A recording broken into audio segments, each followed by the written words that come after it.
Welcome, welcome, welcome. Well, folks, I kind of think it's blatantly obvious right now. Mets just lost another very, very bad loss, losing 10-2 to the Dodgers. And quite frankly, this series has been a series between a team who has played in a juggernaut fashion and a team that has just played very, very bad. And honestly, it's I'm very proud of the Mets. I'm just going to say this right now. And I'll never ever count this team out. Never ever ever ever. I love this team. I know you love this team, but it kind of looks blatantly obvious right now. The team looks overmatched. In 4 games, we've been outscored, I believe 30-9, 30-9, 30-9. Shutout twice today in a game we desperately needed, being down 2-1. Game 4, lose 10-2. 10-2. We had 10 hits.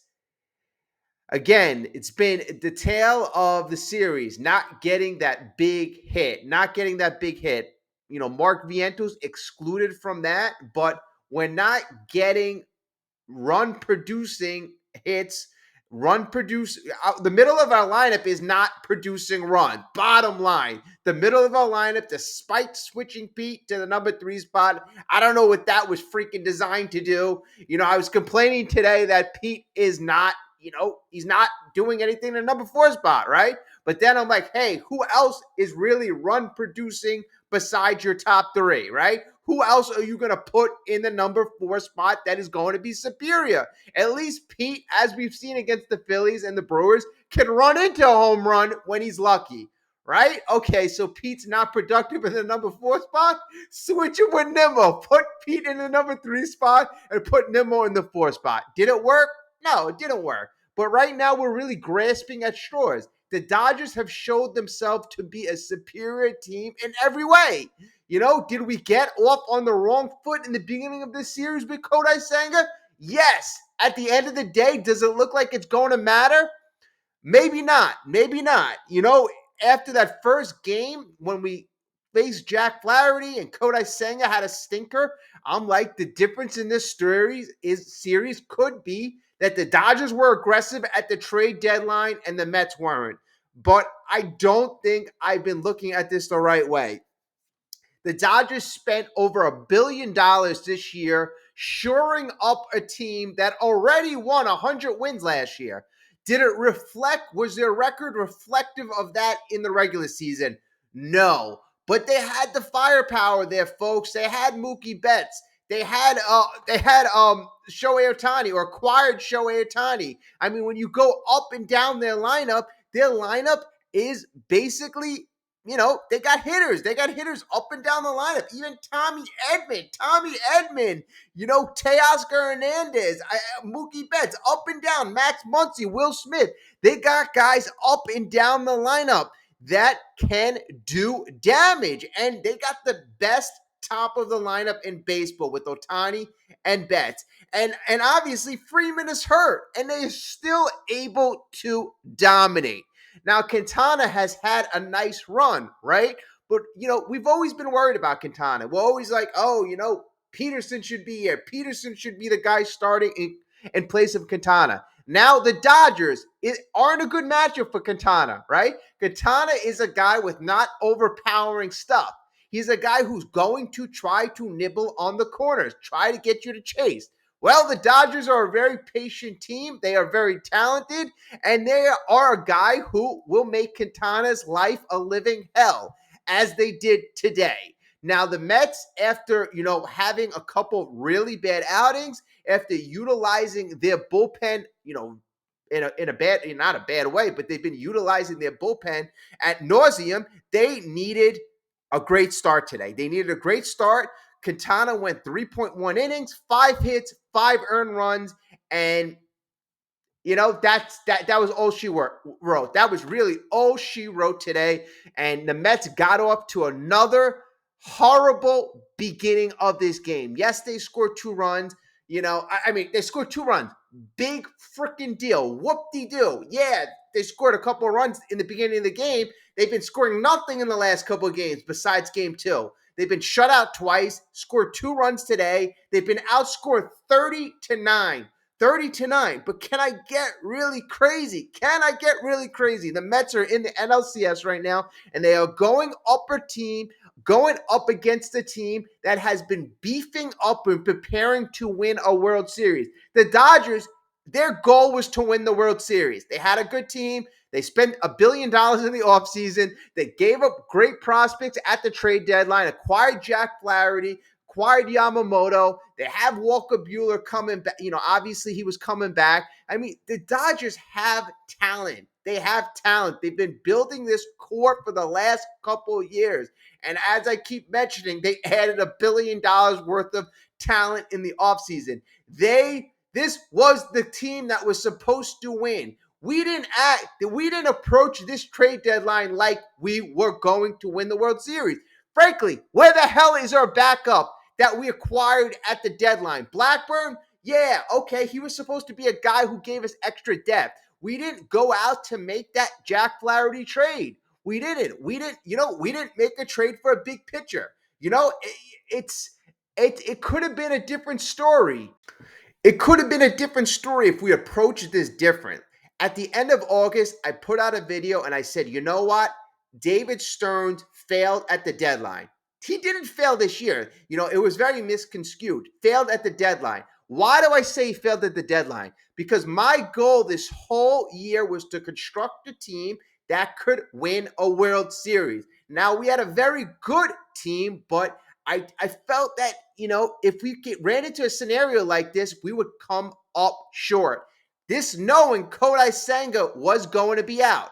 If we would have made a trade for a Tariq Skubal at the deadline, if we would have picked up another top echelon pitcher like a Jack Flaherty, then you know what? We could have maybe done a little more damage. But you see, having Kodai Senga go 1 or 2 innings or 2 innings in that first game, that really set us up badly for the remainder of the series. I'm not going to blame it on, just one pitcher because we didn't do anything right. We didn't hit throughout this series.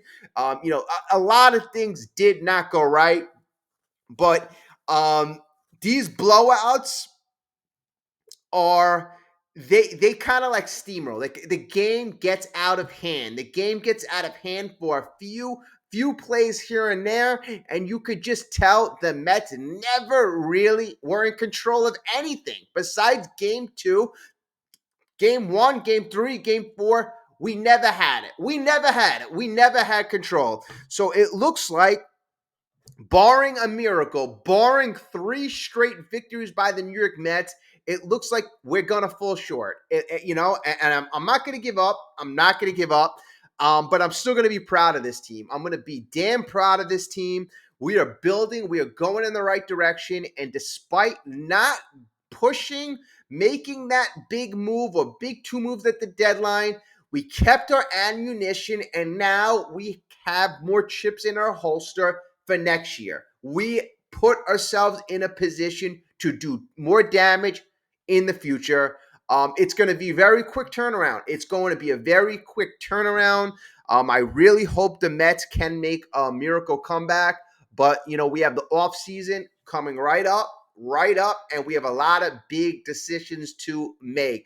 And you see where our weaknesses are. I don't think Pete Alonso's coming back, folks. I really don't. Yes, he ran into a couple home runs, but you could see the broadcast. The broadcaster, they keep talking about when is Pete going to break out? He keeps chasing these pitches, and it's blatantly obvious that even the Fox broadcasts who have not seen Pete play on a routine basis like us fans, they're kind of scratching their heads. They're like, oh, this is not the Alonso, the dominating power hitter that we're used to. I mean, he has just regressed in just such, an amazing way, negatively.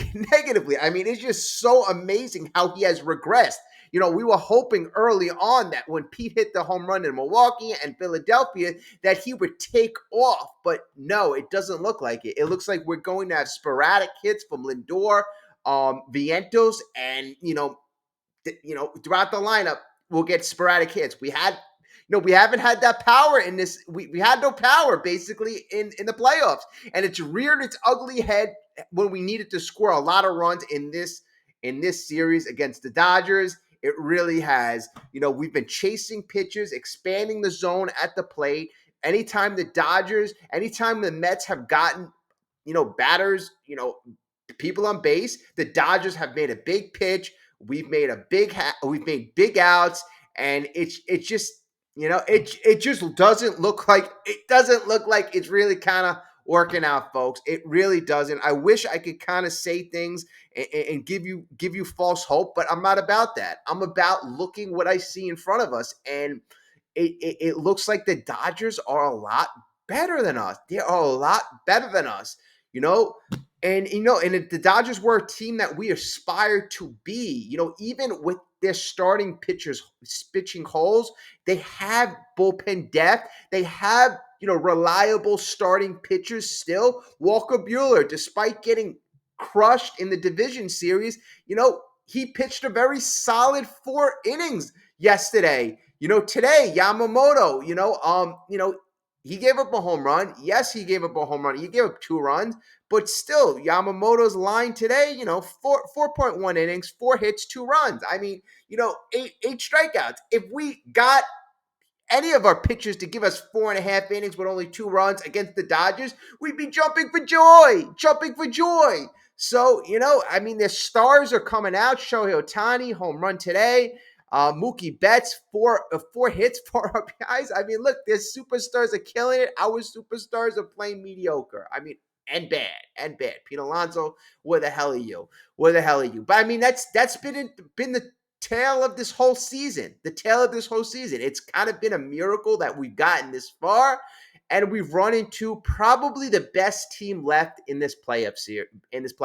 I mean, obviously you got the Yankees, the Guardians, and the Dodgers. Out of those 3 teams, we matched up against the best team by far. Okay, folks, I wish I can give you more positive, but it's about being real. And there's a lot of positivity to come. Like I said, I'm going to keep saying I love this team. I'm proud of this team. This team has accomplished a lot this season, and the series is not over. It's not over. You count this team out, and maybe I'm saying it because in the back of my head, I'm like, you know what? If I kind of like give up hope, this team tends to surprise you. This team tends to come back and surprise you. But I got to give the Dodgers all the credit in the world. Really, you really, 30-9, if I calculated that right. 30-9. 2 shutouts, and they've been absolutely freaking dominating. I'm hoping the Mets put up a fight. I love a fight. I love to take this to Game 6, and let's see which magic. We obviously have to win 2 in LA, but let's see what happens. Let's take at least 1 game at Citi Field, go out to LA, and have some fun. So, all right, that's what I got for you folks. Let's go Mets. Don't feel down.